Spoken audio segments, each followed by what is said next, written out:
ஜெபம் செய்வோம். பரிசுத்தமுள்ள நல்ல ஆண்டவரே, நீர் பரிசுத்தர், நீர் பரிசுத்தர், நீர் பரிசுத்தர். நாங்களும் அப்படி அல்ல கர்த்தாவே. எங்களை தயவாய் மன்னித்தருளும். எங்களுடைய குற்றங்கள், எங்களுடைய மீறுதல்கள் அது உமக்கு தெரியும் கர்த்தாவே. தன் பாவங்களை மறைக்கிறவன் வாழ்வடைய மாட்டான் என்று வேதம் சொல்லும்படியா எங்களுடைய எல்லா நிலைமைகளையும் நீர் அறிந்திருக்கிறீர். என்னுடைய பலவீனங்களை நீர் அறிந்திருக்கிறீர். தயவாய் எங்களை மன்னித்து இங்கே நிற்க தகுதியில்லாதனை நிற்க வைத்ததற்காக ஸ்தோத்திரம். உங்களுடைய கிருபை பெரியதாக இருக்கிறதுக்காக ஸ்தோத்திரம். நன்றியோடு துதிக்கவும் ஸ்தோத்திரம். உங்களுடைய வார்த்தைகளை பகிர்ந்து கொள்ள வேண்டிய ஞானத்தையும் எல்லா கிருபையும் தந்தட வேண்டும் என்று ஆண்டவரும் ரட்சகருமாக இயேசு கிறிஸ்துவின் நல்ல நாமத்தில் வேண்டிக் கொள்கிறோம். எங்கள் ஜீவன் உள்ள நல்ல பிதாவே.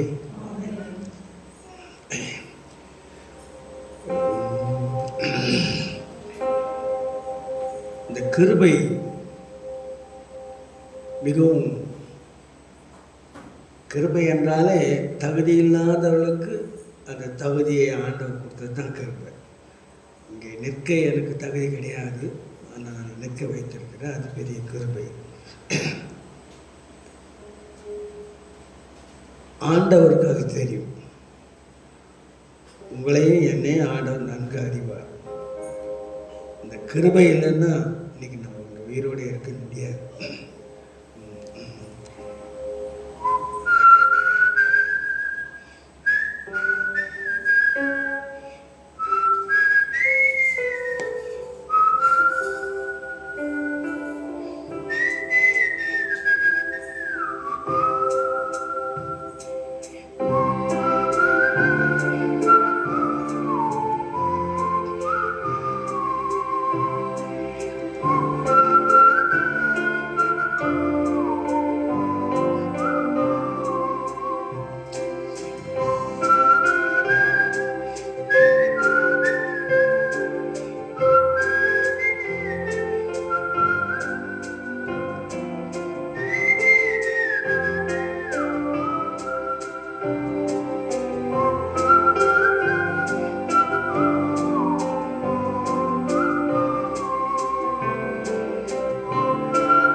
கிருபை பெரிதல்லோ தம் ஜீவனையும் வைத்தே இம்மட்டும் காத்தருவே இன்னும் தேவை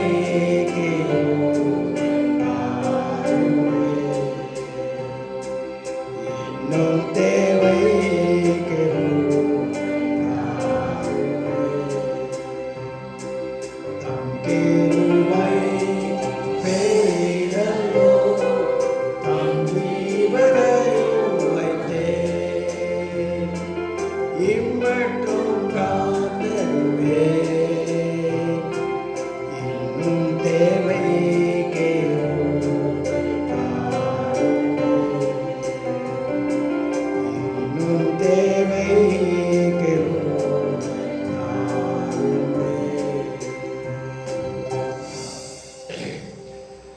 இந்த நாளிலே ஒரு வித்தியாசமான செய்தி, வித்தியாசமான காரியங்களை நீங்கள் கேள்விப்பட போகிறீர்கள். உண்மையாகவே உங்கள் காதுகள், உங்கள் கண்கள் ஆசீர்வதிக்கப்பட்டது. காலையிலே அருமையான தேவ செய்தியை நாம் கேட்டோம். இப்படிப்பட்ட நற்செய்தியை, சாட்சியான செய்தியை, உண்மையான செய்தியை கேட்பதற்கு கொடுத்து வச்சிருக்கோம். நல்ல பாடல்களை கேட்கும்படியாக, சத்தியத்தை, தெளிவான சத்தியங்களை கேட்கும்படியாக கர்த்தர் நம்முடைய காதுகளை ஆசீர்வதித்திருக்கிறார். அல்லேலூயா, அல்லேலூயா. இந்த கிருபை எத்தனை பேருக்கு இல்லை? இந்த கிருபை எத்தனை பேருக்கு இல்லை? அதுக்காக நம்ம ஆண்டவரை ஸ்தோத்திரம் செய்வோம். இன்றைக்கு ஒரு வித்தியாசமான காரியம். முதலாவது நான் விதையை பற்றி பேசியிருந்தேன். அப்புறம் விதையின் பலன், விதையின் ஆசீர்வாதம். இன்றைக்கு அதனுடைய கடைசி செய்தியாக, தொடர்ச்சியாக அந்த விதையை குறித்து தான்.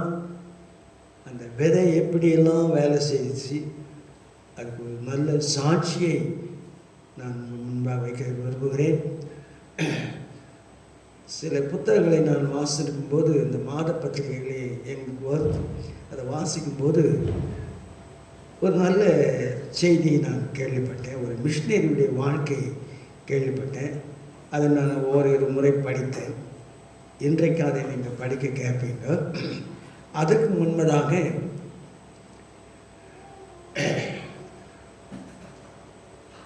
யாத்திரையாகமும் 20ஆம் அதிகாரம் வசனம் 12லேருந்து 17 யாராவது நிறுத்தி நிதானமாக வாசிக்கும்படி கேட்டுக்கொள்கிறேன். யாத்திராகமம் 20ஆம் அதிகாரம் வசனம் 12 துவக்கி 17 வரை. 10 commandments. உன் தேவனாகிய கர்த்தர் உனக்கு கொடுக்கிற தேசத்திலே உன் நாட்கள் நீடித்திருப்பதற்கு உன் தகப்பனையும் உன் தாயையும் கனம் பண்ணுவாயாக. கொலை செய்யாதிருப்பாயாக, விபச்சாரம் செய்யாதிருப்பாயாக, களவு செய்யாதிருப்பாயாக, பிறனுக்கு விரோதமாக பொய்சாட்சி சொல்லாதிருப்பாயாக, பிறனுடைய வீட்டை இச்சியாதிருப்பாயாக, பிறனுடைய மனைவியையும் அவனுடைய வேலைக்காரனையும் அவனுடைய வேலைக்காரியையும் அவனுடைய எருதையும் அவனுடைய கழுதையையும் பின்னும் பிறனுக்குள்ள யாதொன்றையும் இச்சியாதிருப்பாயாக என்றார். சரி, இது நீங்கள் இந்த 10 கட்டளையை பற்றி நீங்கள் எத்தனை முறை கேள்விப்பட்டிருக்கீங்க. இந்த கடைசி 2 வசனம் மட்டும் வாசிமா. பிறனுக்கு விரோதமாக பொய் சாட்சி சொல்லாதிருப்பாயாக, பிறனுடைய வீட்டை இச்சியாதிருப்பாயாக, பிறனுடைய மனைவியும் அவனுடைய வேலைக்காரனையும் அவனுடைய வேலைக்காரியும் அவனுடைய எருதையும் அவனுடைய கழுதையும் பின்னும் பிறனுக்குள்ள யாதொன்னையும் இச்சியாதிருப்பாயாக. பிறன் யார்? அதுதான் கேள்வி. நமக்கு எதிராக யார் இருக்கிறா அவங்க தான் பிறர் தான். அவங்களுக்கு விரோதமாக நாம் எதையும் செய்யக்கூடாது அப்படின்றது தான். இந்த நாளிலே நான் அந்த தெற்கு பகுதியிலே 1974, 75, 76, 77, 78 இந்த 4 வருஷமும் 4-5 வருஷம் திருநெல்வேலி, கன்னியாகுமரி டிஸ்ட்ரிக்டில் நாங்கள் வேலை செய்யும்போது அங்கு உள்ள காரியங்களை நான் நன்றாக கவனித்திருக்கிறேன். அங்கே போய் வந்திருக்கிறேன். மெஞ்ஞானபுரம் ஒரு ஊர் இருக்குது. அங்கே அந்த நாளில் ஒரு ரூபாய்க்கு எத்தனை தம்படியோ அத்தனை அடி கோபுரம் கட்டி வச்சுக்கிறாங்க. அவ்வளோ உயரமான கோபுரம் கட்டி வச்சுக்கிறாங்க. அப்புறம் அந்த திருநெல்வேலி அண்ட் கன்னியாகுமரியில் அழகான கோயில்கள், பிரம்மாண்டமான கோயில்கள் ரொம்ப ஃபேஷனாக கட்டி வச்சுருக்கிறாங்க. அதெல்லாம் நான் போய் பார்த்துட்டு வந்தேன். திசையின் விளை என்ற ஒரு ஊரில் ரோட்டு ஓரம் இருக்குது. அந்த ரோட்டு ஓரத்தில் அந்த வண்டி போகிற சத்தம் உள்ளே வராதபடி அந்த ஃபாரினர்ஸ் டிசைன் பண்ணி அவ்வளோ அருமையாக கட்டியிருக்கிறாங்க. எந்த வண்டி போனாலும் உள்ளே சவுண்டு வராது. பாருங்கள் அந்த காலத்தில் எப்படி ஒரு காரியம். அப்புறம் அதே ஊரில் நம்ம கோயில்கள்லாம் ஒரு மணி இருக்கும், ஒரு பெல் இருக்கும். அங்கே ஒரு 10-15 பெல் கட்டி வச்சுக்கிறாங்க. அந்த பெல் கயிறுங்களை கலர் கலராக கட்டி வச்சுக்கிறாங்க. அந்த கோயில் பிள்ளை அந்த பெல்லுங்களை மாற்றி மாற்றி இழுப்போம். அப்போ ஒரு ஞானப்பாட்டை அந்த சவுண்டு வரும். எவ்வளோ ஞானம் பாருங்கள். அந்த கயிறில் மாற்றி மாற்றி இழுக்கும்போது ஒரு பாட்டு சத்தம் கேட்கும். அதை கேட்டு உடனே எல்லோரும் சர்ச்சுக்கு வந்துடுவாங்க. இப்படிலாம் அது அதே சமயத்தில் நாசரேத் ஊர்லேயும் அருமையான ஒரு சர்ச் இருக்குது. நான் அங்கே போய் பார்த்து வந்திருக்கிறேன். இந்த நாசரத்தை பற்றி தான் இன்றைக்கு நாம் ஒரு மிஷினரி எப்படியெல்லாம் அங்கே பாடுபட்டார், எப்படியெல்லாம் ஊழியம் செய்தார், இப்போது அந்த நாசரத்தின் நிலைமை என்ன, அப்போது என்ன நிலைமை, இதெல்லாம் நம்ம தெளிவாக பார்க்க போகிறோம். கேட்கணும். அன்பானவர்களே, அநேக மிஷினரிமார்கள் இந்தியாவின் மேல் கவனம் செலுத்தி தங்களுடைய சுகமான வாழ்க்கையை விட்டு, குளிர்ச்சியான வாழ்க்கையை விட்டு உஷ்ணம் நிறைந்த இப்பகுதிக்கு வந்து அவங்க தங்களை தியாகம் செய்து ஊழியம் செய்ததுனால எங்கே பார்த்தாலும் கிறிஸ்தவ கோயில்கள். அப்படி ஒரு பெரிய காரியங்களை அவங்க செய்திருக்கிறாங்க. அது மட்டும் இல்லை, அநேக இன்ஸ்டிடியூஷன்கள், நிர்வாகங்கள் செய்திருக்கிறாங்க. அதனால் அநேகம் 1000 பேர் பழைக்கிறாங்க. இங்கே ஐடாஸ் கடரமா வந்து அவங்க பார்த்தாங்க, மெடிசனை பப்ளிக்கை கான்டாக்ட் பண்ணுறதுக்கு ஒரு காரியமாக அதை வச்சு என்ன பண்ணாங்க, அவங்க அதை ஆரம்பித்தாங்க. இன்றைக்கி அது எத்தனையோ 1000 பேர் பழைக்கிறாங்க. இந்த பக்கம் காட்பாடியில் ராஜசேகர் வர வந்தார். எத்தனையோ நூற்றுக்கணக்கான ஏக்கரில் வாங்கி போட்டு இங்கே ஒரு சர்ச் கட்டியிருக்காரு, ஒரு இன்ஸ்டியூஷன் கட்டியிருக்காரு. தேவலாயசன்ற ஒரு துறை வந்தார். கசத்தில் ஒரு 600 ஏக்கர் நிலம் வாங்கி அங்கே அனாதை இல்லம், சர்ச் மற்றும் கலைஞருக்கு கட்டி வச்சிருக்கிறார்.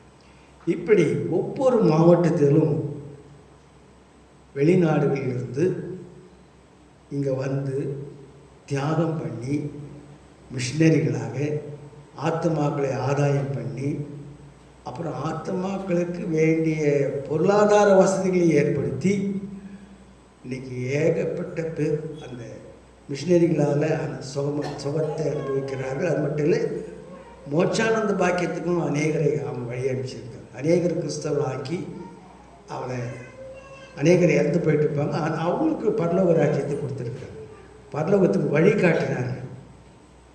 ஆண்டவர் சொன்ன அந்த ஒரு காரியத்தை மனதில் வைத்துக்கொண்டு கர்த்தருக்காக ஏதேனும் செய்ய வேண்டும் என்று தங்களுடைய கல்வி, ஞானம், புத்தி, வருமானம் எல்லாவற்றையும் கொண்டாந்து இங்கே இந்தியாவில் காஷ்மீர் டு கன்னியாகுமரி வரை எல்லா மாவட்டத்துகளிலும் அந்த மிஷினரிமார்கள் வழித்திருக்கிறாங்க. அதை இன்றைக்கு நான் என்ன சொல்கிறேன்னா, அந்த நாசரத்தில் ஊழியம் செய்ததை பற்றி கடைசி பகுதியில் ஒரு வார்த்தை குறிப்பிட்டார். விதையாக விதைச்சி அது மரமாக மாற்றிச்சு. அந்த விதை மரமாக நின்று இன்றைக்கி இந்த பகுதியை ஆசீர்வதித்திருக்கிறாருன்னு அந்த அந்த ரிப்போர்ட்டில் கொடுத்துருக்குறாங்க. ஆகவே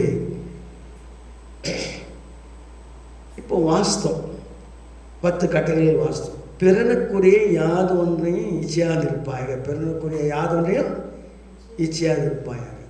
ஆனால் இங்கே இந்த மிஷினருடைய தாய் தகப்பனார்கள் சின்ன வயசுலேயே அந்த பையனுக்கு, அப்பா முதலாவது கர்த்தரை நேசி, முதலாவது கர்த்தரை நேசி, அப்புறம் உன்னை நீ நேசி, உன்னை நேசிப்பதில் பிறனையும் நேசி. அதுதான் அந்த சின்ன வயசில் அந்த தம்பிக்கு குழந்தையாக இருக்கும்போது வந்து கற்றுக் கொடுத்தாங்க பெற்றோர். அதை அப்படியே மனதில் பதிய வச்சுட்டு அவர் என்ன பண்ணார், அவர் பேர் ஆர்த்தர் மாகிஸ், ஏதோ நம்ம வியாசமாக ஆர்த்தர் மர்காசிஸ், ஆர்த்தர் மர்காசிஸ் அவர் பேர். என் வாயில் நோயில் அவர் கேள்விப்பட்டு தன் பெற்றோர் சொன்ன காரியத்தை அப்படியே கீழ்ப்படிந்து முதலாவது கர்த்தரை கனம் பண்ணால் கர்த்தரை நேசித்தான். அடுத்தது லவ் அவர் காட், லவ் அவர் நெய்பர் அப்படின்னு அதை மனதில் பதிய வச்சுக்கணும். அவர் தன்னுடைய ஆரம்ப கால வாழ்க்கையை ஆரம்பிச்சிருக்கிறார். ஆரம்பிச்சுட்டு நல்லா படித்தார். அப்புறம் ஸ்கூல் லைஃப் முடிஞ்சிடுச்சு, காலேஜ் லைஃப் வந்தது.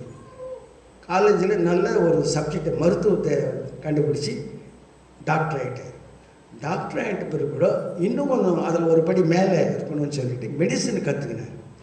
மெடிசன் கற்றுக்கின்னு ஒரு சிறந்த டாக்டராக அவர் வந்து இந்த பகுதியெலாம் வந்தாக்கா அந்த பகுதியில் இருந்தாலும் சரி நல்ல வருமானம் கிடச்சிருக்கும், ஏகப்பட்ட வருமானம் அவர் கிடச்சிருக்கும். ஆனால் கர்த்தருடைய சித்தம் அவர் இந்தியாவுக்கு வர வேண்டும் என்பது இருக்குது. இந்தியாவின் மேல் ஒரு பாரத்தை ஆண்டவர் கொடுத்தாரு. அவர் எந்த வருஷத்தில் வந்தார், என்னென்ன செய்தார்னு நம்ம இப்போ வாசிக்க கேட்க போகிறோம். இப்போ வாசிக்கலாம். மைக் வச்சுக்கலாம்.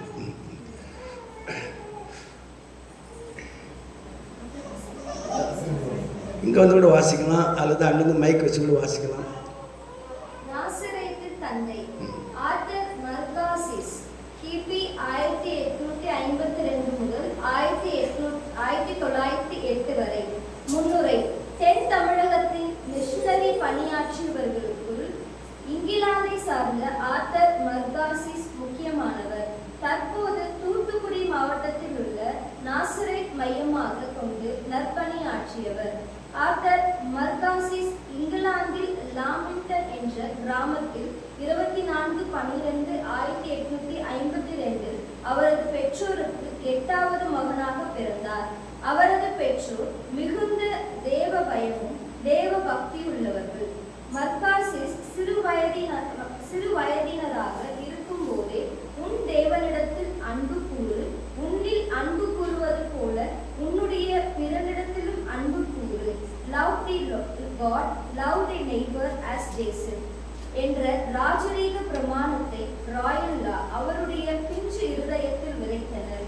அது அவரில் வேர் கொண்டு வளர்ந்து தேவனிடத்தில் மிகுந்த பக்தி உள்ளவராக இருந்தார். மற்றவர்களை குறித்து மிகுந்த கரிசனை உள்ளவராய் இருந்தார். மிஷனரி பணிக்கு அர்ப்பணிப்பு. ஆர்த்தர் மர்காசிஸ் தன்னுடைய பட்டப்படிப்பை முடித்துவிட்டு இறையியல் படிப்பை தொடர்ந்தார். அதன் பின் லண்டனில் உள்ள மருத்துவக் கல்லூரியில் சேர்ந்து படித்து மருத்துவத்திலும் தேறினவரானார். அதை முடித்து மருத்துவத்தில் முதுநிலை போஸ்ட் கிராஜுவேஷன் இன் மெடிசன் பயின்று கொண்டிருந்த காலத்தில் அவருடைய வாழ்க்கையை திருப்பும் முனையான சம்பவம் ஒன்று நடந்தது.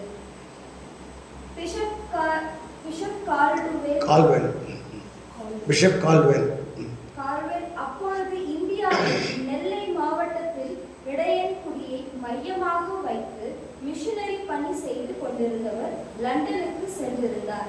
அவர் கலந்து கொண்ட சபை நிகழ்ச்சி ஒன்றில் மர்காசிஸ் கலந்து கொண்டார். பிஷப் கால்வெல் தனது மிஷனரி பணியை குறித்து அந்த வட்டார மக்களின் தேவைகள் குறித்து பேசினார். கல்வி, மருத்துவம், சுகாதார நிலை, பொருளாதார நிலை மற்றும் அவர்களது ஆன்மீக நிலையிலுள்ள தேவைகளை முக்கியப்படுத்தி பேசி இங்குள்ள இளைஞர்கள் தியாக உள்ளத்தோடு அர்ப்பணிப்போடு அங்கு மிஷனரி பணியாற்ற முன் வர வேண்டும் என்றும் வற்புறுத்தி பேசினார். அப்பணி செய்ய ஈர்க்கப்பட்டு அவ்வேளையிலே மர்காசிஸ் மிஷனரி பணிக்கு தன்னை அர்ப்பணித்தார். அவரது நண்பர்களும் உறவினர்களும் மருத்துவத்தில் முதுகலை கற்று கொண்டிருக்கும் காலகட்டத்தில் அவசரப்பட்டு முடிவு செய்ய வேண்டாம், பின்னர் பார்க்கலாம் என்றனர். எனினும் மர்காசிஸ் தன்னுடைய தீர்மானத்தில் உறுதியாக இருந்தார். தன்னுடைய 22 வயதிலேயே மிஷனரி பணி செய்ய இந்தியாவுக்கு புறப்பட்டார். மிஷனரி பணியில் சவால்கள். 1875 அக்டோபரில் அவர் இந்தியா வந்து சேர்ந்தார். சில காலம் கார்டுவேல் அவர்களுடன் இடையன்குடியில் தங்கியிருந்தார். பின்னர் அன்று சான்பத்து என்று அழைக்கப்பட்ட இப்போதைய நாசரேத் மையமாக வைத்து மிஷனரி பணியாற்ற கார்டுவேல் அனுப்பி வைத்தார். அவருடைய ஊழிய பணியில் தொடக்க காலத்திலேயே பல சவால்களை சந்திக்க வேண்டியதிருந்தது. அந்த வட்டாரத்தில் தொடர்ந்து ஏற்பட்ட பெருமழை காரணமாக தாமிரபரணி ஆற்றில் பெருவெள்ளம் வந்து நாசரேத் அருகிலுள்ள குளம் நிரம்பி உடைந்தது. அதன் விளைவாக சான்பத்து கிராமமே தண்ணீரில் மூழ்கும் நிலை ஏற்பட்டது. பேரழிவும் பாதிப்பும் ஏற்பட்டது. அநேகர் வீடுகளை இழந்தார்கள். அதைத் தொடர்ந்து 5000க்கும் மேற்பட்ட அவ்வட்டார மக்கள் காய்ச்சலினாலும் காலரா வியாதியினாலும் பாதிக்கப்பட்டார்கள். அநேகர் காலரா நோயால் மரணத்தை சந்தித்தனர். அந்த சூழ்நிலையில் மர்காசிஸ் பாதிக்கப்பட்ட கிராமங்களுக்கெல்லாம் குதிரையில் சென்று வியாதிப்பட்டோருக்கு சிகிச்சை அளித்தார். ஓய்வின்றி சலிக்காமல் அந்த மக்களுக்காக பாடுபட்டார். அவருடைய தேவ பக்தியின் காரணமாகவும் அவரது அயராத பிரயாசத்தின் நிமித்தமாகவும் அநேகர் சுகமடைந்தனர். ஒரு தனி மனிதனாக நின்று அவரது பிரயாசத்தை கண்டு அவ்வட்டார மக்களின் நன்மதிப்பை பெற்றுக்கொண்டார். அனாதை சிறுவர்கள் இல்லம். பெருவெள்ளத்தால் பாதிக்கப்பட்ட ஒரு ஆண்டுக்குள் பெரும் பஞ்சம் ஏற்பட்டது. அவ்வட்டாரத்தில் சுமார் 25% மக்கள் பட்டினி சாவை சந்தித்தார்கள். அப்பொழுது குதிரையிலேயே பயணம் செய்து அந்த மக்களுக்கு நிவாரண பணிகளை செய்தார். பஞ்சத்தில் ஏற்பட்ட பட்டினி சாவு காரணமாக அநேக சிறுவர்கள் பெற்றோரை இழந்து அனாதையானார்கள். அவர்களை எல்லாம் ஒன்று சேர்த்து பனை ஓலையால் வேயப்பட்ட கூரை வீட்டை கட்டி அதில் வைத்து பண நெருக்கடியில் மத்தியிலும் அனாதை சிறுவர்களை பராமரித்தார். அந்த சூழ்நிலையில் அப்போதிருந்த அரசாங்கம் 80 அனாதை சிறுவர்களை அனுப்பி அவர்களையும் பராமரிக்கும்படி அனுப்பி வைத்தனர். மர்காசிஸ் பெரும் பண நெருக்கடியை சந்தித்தார். எப்படி சமாளிக்கப் போகிறோம் என்று திகைத்த வேளையில் ஆண்டவர் அவருடைய இருதயத்தில் பேசுவதை உணர்ந்தார். எனக்காக இந்த பிள்ளைகளை பராமரி, தேவைகளை நான் சந்திப்பேன் என்றார். அவர் சொன்னபடியே செய்தார். எதிர்பாராத இடங்களிலிருந்து உதவி வந்தது. சில சிறுவர்கள் அனாதைகள் விடுதியில் தங்க மனதின்றி மற்றவர்களுக்கு தெரியாமல் வெளியேறி விடுவார்கள். ஆனாலும் மர்காசிஸ் ஒரு தகப்பனை போல அவர்களை தேடி கண்டுபிடித்து திரும்ப அழைத்து வருவார். ஒருமுறை ஒரு சிறுவன் விடுதியிலிருந்து தன் உறவினர்களை பார்க்க சென்ற போது அவன் இயேசு கிறிஸ்துவை ஏற்றுக்கொண்டதை கண்டித்து அவனை இயேசுவை மறுதலிக்கும்படி கட்டாயப்படுத்தினார்கள். ஆனாலும் அவன் மறுதலிக்கவில்லை. அவன் அங்கு ஒரு மரத்தில் ஏறி கீழே விழுந்ததில் பலமாக அடிபட்டு மரணப்படுக்கையில் ஆனான். அப்பொழுது அவன் மர்காசிஸ் அவர்களை அழைத்து தனக்கு ஞானஸ்தானம் பெற ஏற்பாடு செய்ய கேட்டுள்ளான். அவர்களும் அதை செய்துள்ளார்கள். மர்காசிஸ் அவனுக்கு ஞானஸ்தானம் கொடுத்துள்ளார். அன்று அவர் சுவிசேஷ பணியில் அவரது உறவினர் 9 பேர் ஞானஸ்தானம் எடுத்துள்ளனர். அவரது அயராத பணியை கண்டு மக்கள் இயேசு நல்ல தெய்வம், அவரே தேவன், Jesus is good God and he is God என்று இயேசுவை புகழ்ந்தனர். சிறுவர்களுக்கு தொழில் கூடம். 1878 நாசரேத்தில் தான் வாழ்ந்த வீட்டில் அருகாமையிலேயே அனாதை சிறுவர்களுக்கென ஒரு கட்டிடத்தை கட்டினர். அதில் அனாதை சிறுவர்கள் தங்குவதற்கும் அவர்களுக்கு கைத்தொழில் கற்றுக் கொடுப்பதற்கான தொழிற்கூடமும் அமைத்தார்கள். அதில் தச்சு வேலை, தையல் தொழில், இருப்பு பட்டறை, துணி நெய்தல் போன்ற கைத்தொழில்களை கற்றுக் கொடுக்க ஒழுங்கு செய்தார். அவர்கள் தயாரிக்கும் கைவினை பொருட்களை லண்டனுக்கு அனுப்பி அங்கு அவைகளை கண்காட்சியில் வைத்து அவற்றின் விற்பனையை பெருக்கி அந்த வருமானத்தை அனாதை சிறுவர்களின் மேம்பாட்டிற்கும் பயன்படுத்தினார். இன்றும் அந்த தொழில் கல்வி நிலையம் செயல்பட்டு வருகிறது. திருமண வயதை எட்டிய அனாதை பெண்களுக்கும் ஆண்களுக்கும் திருமண ஏற்பாடுகளை செய்து வந்தார். அவர்களுக்கு அவரே தகப்பன் ஸ்தானத்திலிருந்து நடத்தி வைப்பார். ஆகவே 30 வயதிலேயே அவர் அப்பாவாகவும் தாத்தாவாகவும் மாறினார். கல்வி நிறுவனங்கள். நாசரேத் வட்டாரத்தில் பெண்கள் கல்வி கற்றுக்கொள்ள வேண்டும் என்ற மேலான நோக்கத்தோடு பெண்களுக்கென்று செயின்ட் ஜான்ஸ் பள்ளியை நிறுவினார். அதோடு ஆசிரியர் பயிற்சி பள்ளி ஒன்றையும் அமைத்தார். ஆண்களுக்கு தனியே மர்காசிஸ் பள்ளியை கட்டி முடித்தார். அப்பள்ளிகள் மாநில அளவில் நற்சான்று பெற்ற பள்ளிகளாக மாறின. நற்செய்தி பணி. நாசரேத்திலும் அதன் சுற்று வட்டார கிராமங்களிலும் குதிரையில் சென்று இயேசு கிறிஸ்துவின் நற்செய்தியை அறிவித்துள்ளார். இவருடைய சமுதாய பணியை குறித்து நல்லெண்ணம் இருந்தபடியால் அவர் அறிவித்த இயேசுவை அவர்கள் ஏற்றுக்கொண்டார்கள். பிள்ளையான் மனை, மணல்குழி, முதலை மொழி, குறுக்காத்தூர், தைலாபுரம், உடையார்குளம் ஆகிய இடங்களில் ஆலயங்களை கட்டி எழுப்பினார். 1901 நாசரேத்தில் மட்டும் 1482 சபை விசுவாசிகள் இருந்தனர். சில கிராமங்களில் விசுவாசிகள் இந்து கோவிலை விட்டுவிட்டு அதிலுள்ள பொன் ஆபரணங்களை விற்று கிறிஸ்துவ ஆலயங்களை கட்டினார்கள். இதன் காரணமாக அவ்வட்டாரத்தில் வாழ்ந்த பிராமண சமூகத்தினர் மர்காசிஸை வெகுவாய் கண்டித்தது மட்டுமன்றி அவர் மீது பொய் வழக்குகளை தொகுத்தார்கள். 1890 இறையியல் கல்லூரி ஒன்றை நிறுவினார். தொடக்கத்தில் 8 மாணவர்களோடு தொடங்கிய அக்கல்லூரி இன்றும் தொடர்கிறது. அது அவ்வட்டார மக்களுக்கு மிகுந்த பயனுள்ளதாக செயல்படுகிறது. நாசரேத்தை ஒரு நகரத்தை போல ஆக்க வேண்டும் என்று திட்டமிட்டு தெருக்களை வரிசை கிரமமாக அமைக்க ஏற்பாடு செய்தார். அனாதை சிறுவர்களையும் மற்றும் பணியாளர்களையும் வைத்து நாசரேத்திற்கும் வாழையடி கிராமத்திற்கும் சாலை அமைத்து சாலையில் இரு பக்கமும் வேப்ப மரங்களையும் ஆலமரங்களையும் நட்டு பராமரித்து வளர்த்தார். திருநெல்வேலியிலிருந்து திருச்செந்தூருக்கு தென் திருப்பேரை வழியாக ரயில் வழித்தடம் அமைக்க திட்டம் நிறைவேறிய போது மர்காசிஸ் அரசை அணுகி நாசரேத் வழியாக ரயில் செல்ல பிரயாசப்பட்டு அதில் வெற்றி அடைந்தார். அதை அவர் வாழ்நாளில் காண முடியாவிட்டாலும் அவர் இறந்த சில மாதங்களுக்குள் நாசரேத்திற்கு ரயில் வந்தது. மருத்துவ பணி. 1892 நாசரேத்தில் அவ்வட்டார மக்களின் இன்றியமையாத தேவையை கருதி செயின்ட் லூகாஸ் மருத்துவமனையை அமைத்தார்.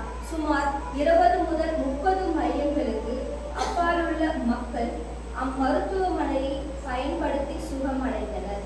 ஏழை எளிய மக்களுக்கு உதவும் வகையில் சிக்கன தொகையை சங்கம் 30 ஃபண்ட் சொசைட்டி ஒன்றை ஆரம்பித்து தேவை இருப்போருக்கு இத்தொகையிலிருந்து கடன் கொடுத்து விவசாயம், சிறு தொழில், வியாபாரம் போன்றவற்றில் மேம்பாடை உதவி செய்துள்ளார். மர்காசிஸ் செய்த நற்பணியை பாராட்டும் வகையில் மெட்ராஸ் பல்கலைக்கழகம் அவருக்கு கௌரவ பட்டம் அளித்தது. Fellow of university of Madras. Nazareth வட்டார மக்கள் மனப்பூர்வமாக நாசரேத்தின் தந்தை, ஃபாதர் ஆஃப் நாசரேத் என்ற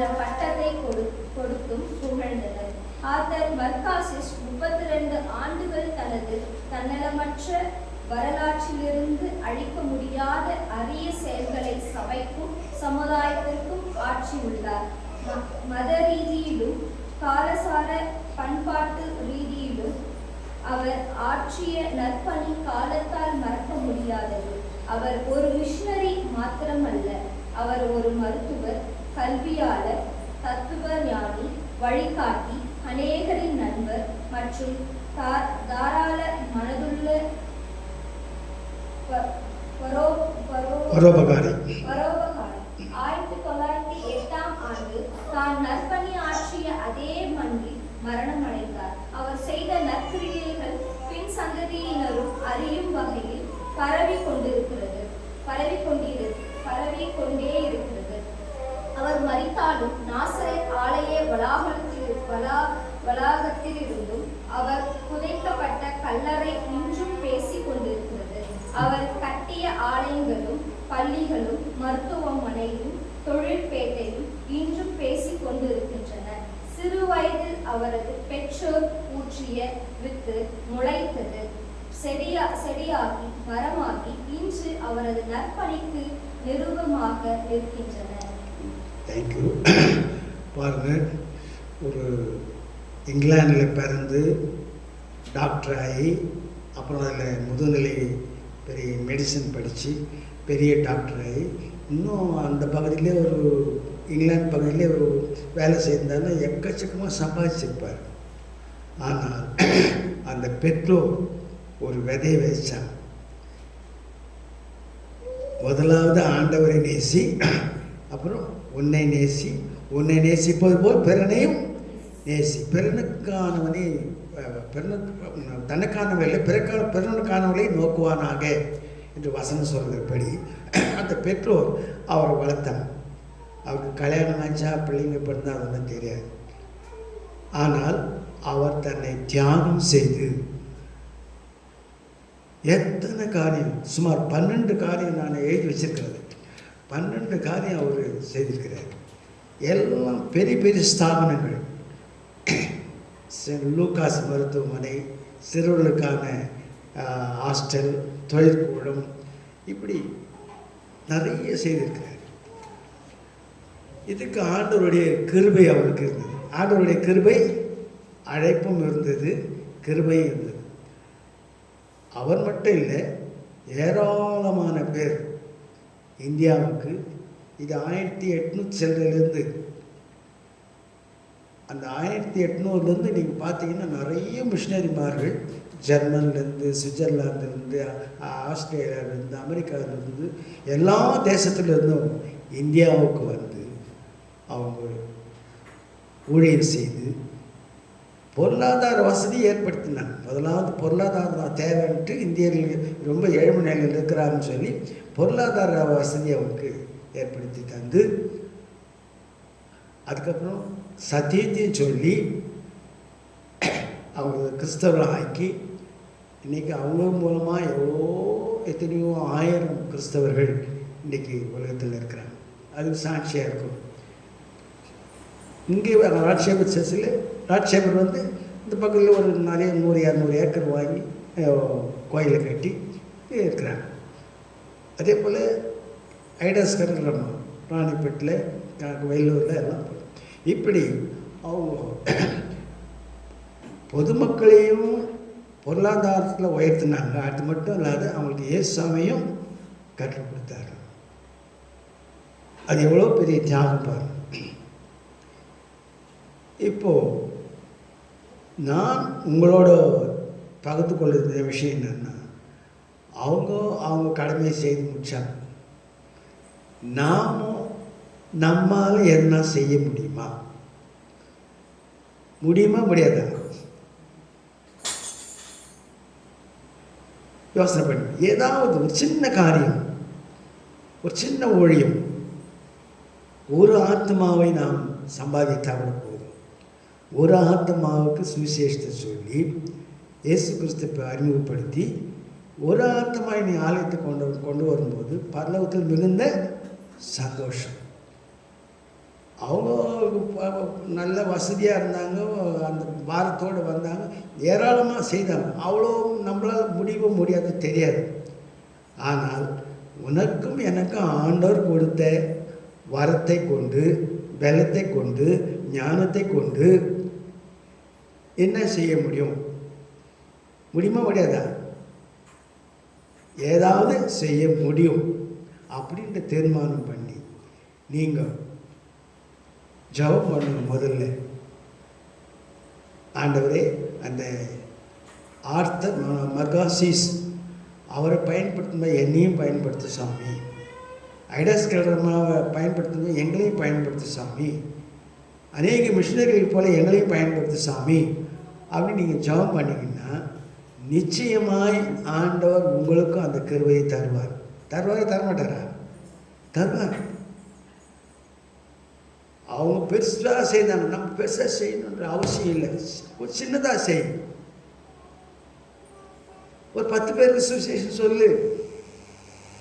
நான் மேக்ஸ் நியூயார்க்கில் ஏஜென்ட் ஆகணும்னு சொல்லிட்டு ஒரு 3 மாதம் கிளாஸுக்கு போயிட்டு இருந்தேன். அப்போது அந்த நடத்துவர் எனக்கு பாடம் நடத்தினார். டெய்லி நீங்கள் 10 பேர் சந்திக்கணும், அதில் ஒரு ஆள் பாலிசி எடுப்பான்.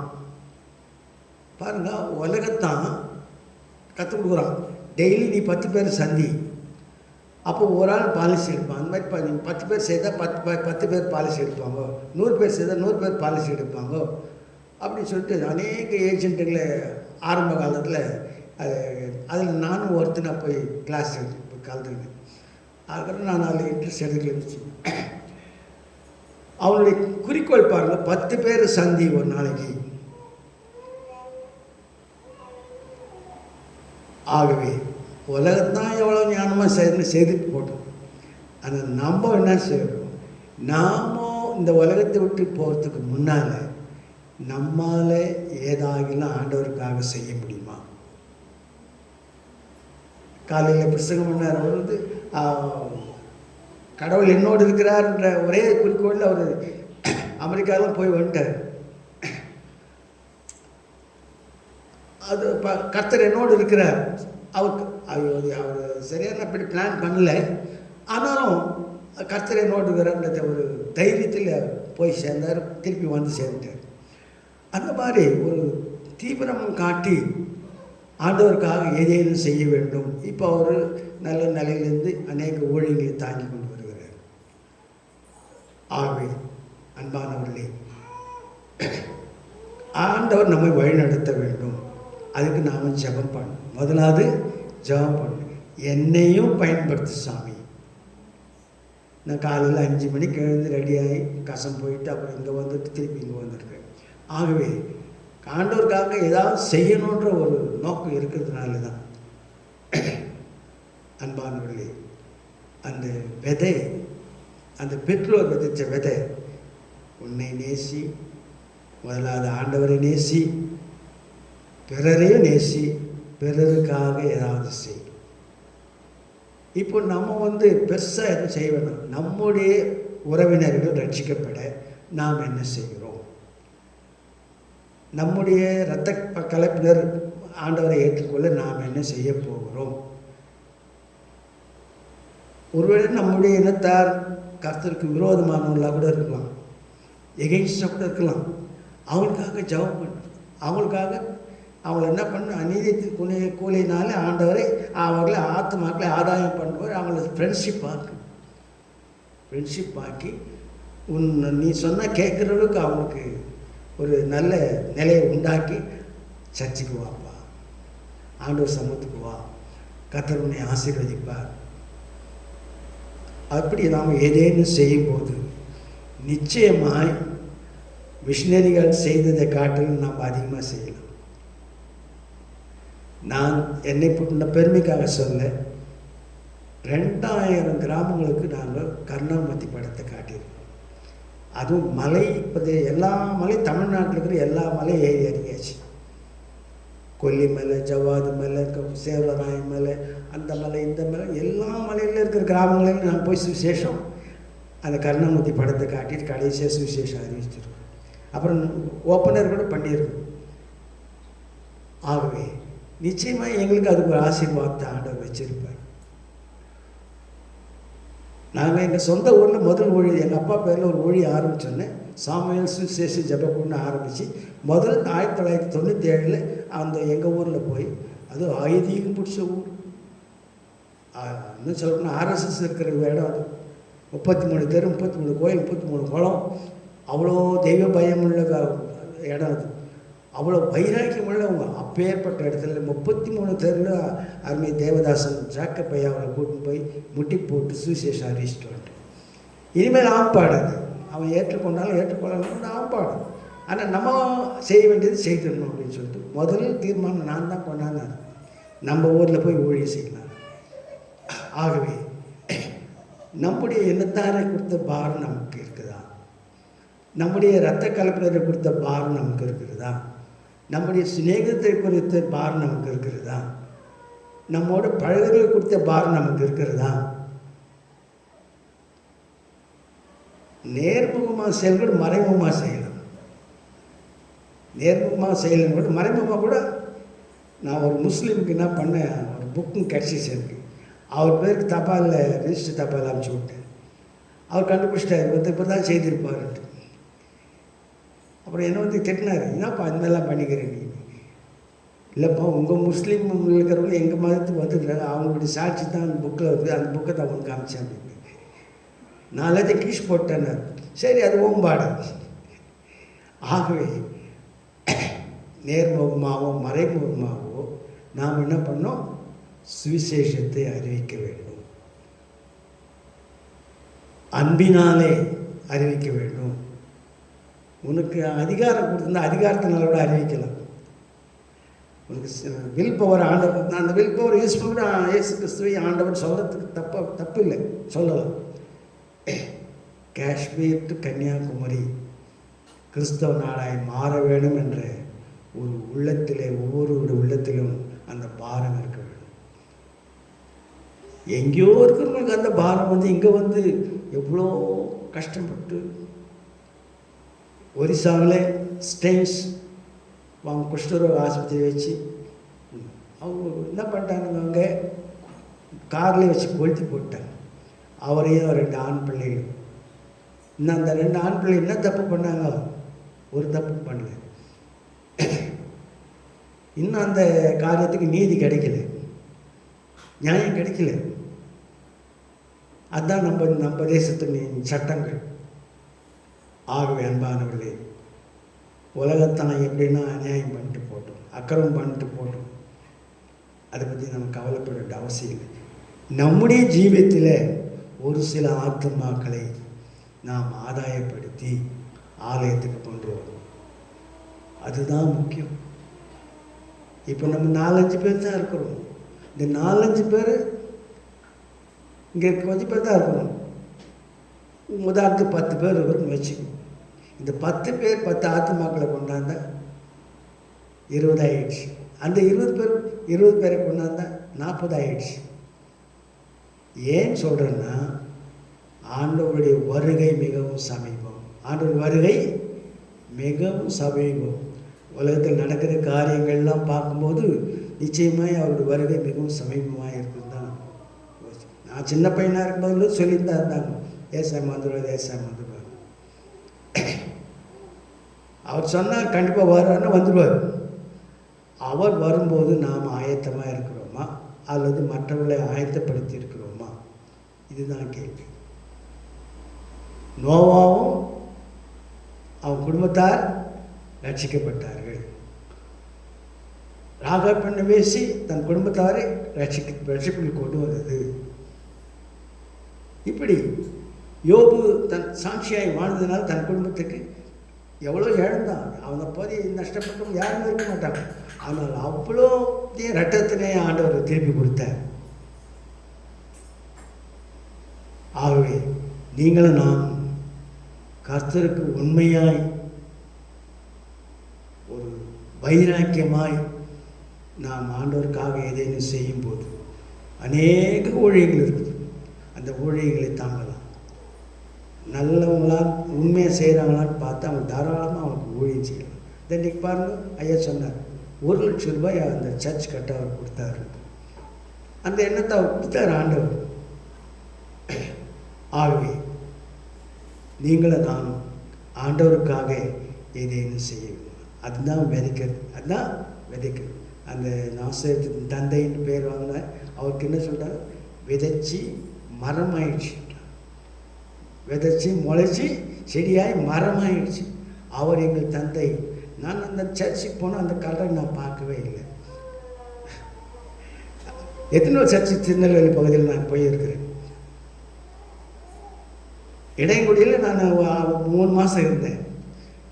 அங்கே தான் கால்வெல் பிஷப் அங்கே தான் இருந்து ஊழியம் செய்திருக்கிறாரு. இது எத்தனை பெரிய ஸ்தாபங்களை வைத்திருக்கிறார். கிறிஸ்டியான்பேட்டைன்னு ஒரு தெருவே இருக்குது. அன்பானவர்களே, அவர்கள் அந்த காலத்தில் பசியிலும் பட்டினியிலும் நிர்வாணத்திலும் கஷ்டத்திலும் உபத்திரவத்திலும் இருந்தபோது ஆண்டவர் அவர்களை காப்பாற்றினார். இப்படிப்பட்ட மிஷினரிகளை வைத்து காப்பாற்றினார். இன்றைக்கி பார்க்க நாசரத்தை நகரமாக்கணும்னு சொல்லிட்டு அவர் பிளானிங்லாம் பண்ணி டவுன் பிளானிங் பண்ணிருக்கார். ட்ரெயின் வர வச்சிட்டார் அந்த ஊர் வழியாக. அவர் பார்க்கலையா? ஆனால் இப்போ ட்ரெயின் நாசரத் வழியாக போகுது. எவ்வளோ நற்காரியங்களை செய்திருக்கார். தங்களுக்குள்ளே திறமைகளை பயன்படுத்தி, தங்களுக்குள்ளே ஞானத்தை பயன்படுத்தி, தங்களுக்குள்ள பவரை பயன்படுத்தி ஒரு பொது சேவை செய்தார். அதே சமயத்தில் ஆத்துமாக்களையும் ஆதாயம் பண்ணி பல கோயில்களை கட்டினார், பலரை விசுவாசத்துக்குள் வழிநடத்தினார். நீங்களும் நானும் எத்தனை பேர் விசுவாசத்துக்குள் வழிநடத்தினோம் யோசித்து பார்ப்போம். ஆண்டவர் நம்மளை கேள்வி கேட்பார். உனக்காக நான் மரித்தேன், எனக்காக நீ என்ன செய்தாய்? கேள்வி கேட்கும்போது நம்ம என்ன பதில் சொல்ல முடியும்? நாரக்கல் சேக்கப்பையா ரொம்ப சுவிசேஷம் வாஞ்சையுடையவர். அவர் வெக்கப்படாமல் சுவிசேஷம் சொல்லுவார். இப்போ அவரை ஏசாமி கேட்கவே மாட்டார். காரணம், அவர் வெக்கப்படாமல் சுவிசேஷத்தை அறிவிச்சார். எல்லா பகுதிகளிலும் எல்லங்கங்க சர்ச்சைகள் உருவாக்கணும் அரும்பாடுபட்டார். கொஞ்சம் சுயநலம் இருந்தது அவர்கிட்ட. சரி, அது பலவீனம். நம்ம சர்ச்சைக்கிட்ட இன்னொருத்தர் ஞாபகம் கொடுக்குன்ற மாதிரி போயிடுச்சு. பிள்ளைங்களுக்கு ஆசையாக சேர்த்து வச்சுட்டு போயிட்டார். ஆகவே அன்பானவர்களே, ஆனாலும் சுவிசேஷம் அறிவித்தார், சுவிசேஷம் அறிவித்தார். அதை தான் பாராட்டணும். என் தகப்பனாருக்கு ஒரு சைடு பேரலைசிஸ் வந்து ஒரு கை ஒரு கால் விழுந்துச்சு. வெராண்டாவில் உட்காந்துங்கன்னு போகிற வரவெல்லாம் கூப்பிட்டு உட்காந்து பேசி நல்ல காலம் பேச்சு அவருக்கு கொஞ்சம் குளறு சாப்பிட்டு சரியாயிடுச்சு. அது கூப்பிட்டு கீரைக்காரம்மா கூப்பிடுவார். என்னம்மா எந்த ஊருக்கு வர ஏதுன்னு கேட்டு ஒரு கத்தை எங்களுக்கு கீரை தேவையில்லை, அவர் வாங்கிடுவார். வாங்கிட்டு ஏசாமி நம்பி உங்களுக்கு மோட்சம் கிடைக்கும். சிம்பிள் சுவிசேஷம். ஏசாமி நம்பி மோட்சம். பால்காரன்னு சொல்லுவார். யார் சந்திக்கிறாரோ அவர் உடனே கூப்பிட்டு உட்கார வச்சு பேசி அவங்களுக்கு ஆத்மா ஆதாயம் பண்ணி செய்தார். அவர் போய் உலகத்தை விட்டு போயிட்டார். ஆனால் அவர் கணக்கில் எத்தனையோ ஆத்மாக்கள் கண்டிப்பாக இருப்பாங்க. எனக்கு எங்கள் அப்பா தான் ஞானஸ்தானம் கொடுத்தார், என் மனைவிக்கு அவர் தான் என் ஞானஸ்தானம் கொடுத்தார். அதெல்லாம் நான் நினைக்கிறேன் இப்போது. ஆகவே எங்கள் அம்மாவுக்கு ரொம்ப ஒரு பாட்டு ஒன்று பிடிக்கும். கரையேறி ஓமதண்டை ரட்கும்போது ரட்சகா ஆத்மா ஒன்றும் ரட்சிக்காமல் வேட்கத்தோடு ஆண்டவா வேறும் கையனாக உம்மை கண்டு கொள்ளலாம். எங்கள் அம்மா அடிக்கடி அந்த பாட்டு பாடுவோம். கரையேறி ஓமதண்டை ரட்சகா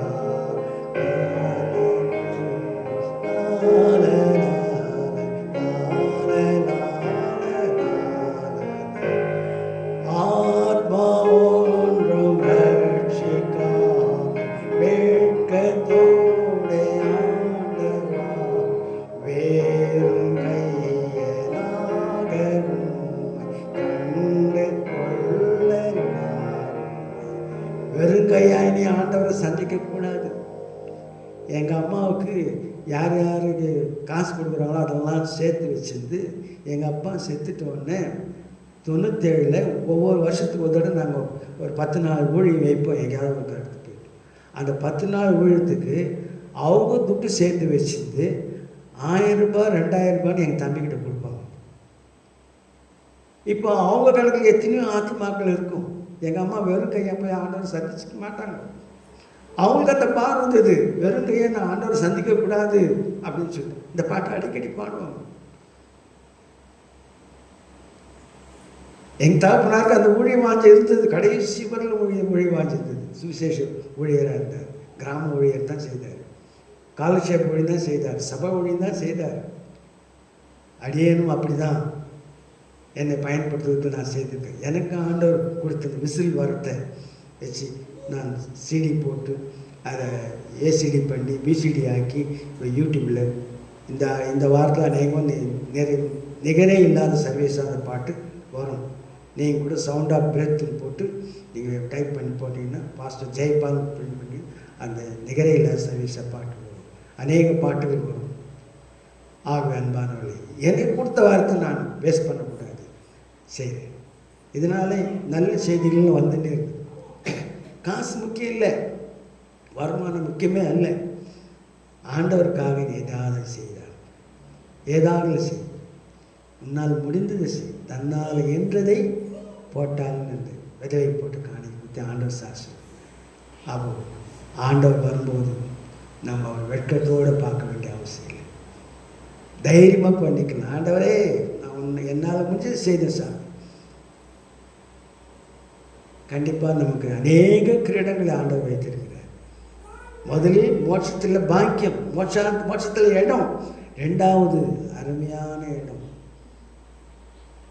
1st great, 2nd great, 3rd great, இந்த மாதிரி அநேக கிரீடங்களை வைத்திருக்கிறார். கர்த்தருக்காக யார் எவ்வளோ இழந்தாங்களோ அவ்வளோ அவங்களுக்கு ஆசீர்வாதத்தை ஆண்டவர் நிச்சயமாக வச்சிருக்கிறார். உலகத்தார் சில பேர் பெருமைக்காக விளம்பரம் ஆயிடுறாங்க. அவங்க பண்ணுற பித்தலாட்டம் கொஞ்சம் நஞ்சம் இல்லை. ஆனால் அவங்க கண்டிப்பாக ஆண்டவருக்கு கணக்கு ஒப்பிப்பான். ஆண்டவர் காலேஜ் கட்ட சொல்லவே இல்லை, கட்டேர் ஒருத்தர். அதுக்கு எத்தனை பித்தலாட்டம் பண்ணணும், அத்தனை பித்தலாட்டம் பண்ணி தேவதூதை வந்தாராம், தட்டி எழுப்பினாராம், பெரிய பிளானை கொடுத்தாராம், வானத்துலேருந்து ப்ளூ பிரிண்ட்டு. அவர் சொன்னதை எல்லாம் நம்பிட்டாங்க. நான் நம்பலை. ப்ளூ பிரிண்ட்டை கொடுத்துட்டு ஏன் பிளான் செக்கை கொடுக்கல? யாரும் ஏமாத்துகிற வேலை இதெல்லாம். இந்த அம்மா அவருடைய மருமகம், உனக்கு நீ வாடகை வீட்டில் இருக்கிற, லாட்ஜில் தங்கியிருக்கிற, உனக்கு சொந்த வீடு தரேன், சொந்த கார் தரேன், தட்டி எழுப்பினாரன் சொன்னாங்க. இதெல்லாம் வந்து பொய், பிளண்டர் மிஸ்டேக் பண்ணுறாங்க. இவங்கெல்லாம் ஒரு நாளைக்கு ஆண்டவருக்கு கணக்கு போய் சரி, அவங்க வந்து உண்மையாக ஊழியம் செய்யவில்லை, அவங்களுக்கு அதுக்குரிய கணக்கு அவங்க கொடுத்துட்டு போட்டோம். நீங்களும் நானும் அவங்கள பற்றிலாம் டோன்ட் கேர். அவங்களாம் உலகத்தார், பெருமைக்குரியவர், பெருமை கிறிஸ்தவர்கள். நீங்களும் நானும் அப்படி இருக்க வேண்டாம். கர்த்தருக்காக ஏதேனும் செய்வோம், நம்மால் முடிந்தது செய்வோம். சின்ன ஊழியம் செய்யும், சின்ன பிள்ளை கூட செய்யலாம் தாராளமாக. தன்னோட கூட படிக்கிற பிள்ளைங்கிட்ட ஏசாமி நம்பப்பா சொல்ல, அதனால உங்களுக்கு ஒரு நஷ்டமும் இல்லை, ஒரு கஷ்டமும் இல்லை. முடிந்தவர்களும் பைபிள் வாங்கி கொடுங்க, சுவிசேஷம் வாங்கி கொடுங்க, வாங்கி நோத்து கொடுங்க. ஆகவே உங்களுடைய உறவினர்களுக்கெல்லாம் பைபிள் கொடுங்க. இப்போ செல்லு வந்துச்சு, செல்லு வேணாம், பைபிள் வாங்கி கொடுங்க. இன்னும் சொன்ன நல்ல விலையேற்பட்ட பைபிள் வாங்கி கொடுங்க. கர்த்தர் நம்மை ஆசீர்வதிப்பார். ஜெபம் பண்ணலாம். எங்களை நேசிக்கிற நல்ல ஆண்டவரே, உம்மை துதிக்கிறோம், ஸ்தோத்திரிக்கிறோம். அநேகருடைய காரியங்கள் நாங்கள் கேள்விப்படுகிறோம், அவருடைய நற்சாட்சிகளை கேள்விப்படுகிறோம், அவருடைய ஊழியங்களை கேள்விப்படுகிறோம். நாங்கள் ஒரு காதில் கேட்டு இன்னொரு காதில் விட்டுவிடாதபடிக்கு கர்த்தாவை அதை நாங்கள் ஒரு ரோல் மாடலாக எடுத்து எங்களால் முடிந்ததை உமக்கென்று செய்ய எங்களை பயன்படுத்தும், எங்களை உபயோகப்படுத்தும். எங்களுக்கு அநேக தாளந்துகளை தாரும். வருமானத்தை தாரும், ஆசீர்வாதத்தை தாரும். நாங்கள் உமக்கென்று ஏதேனும் செய்ய எங்களை பயன்படுத்தும். எங்கள் ஞானத்தை, எங்கள் புத்தியை, எங்கள் திறமைகளை உமக்கென்று செய்ய எங்களை பக்குவப்படுத்தும், பலப்படுத்தும், ஆசீர்வதி.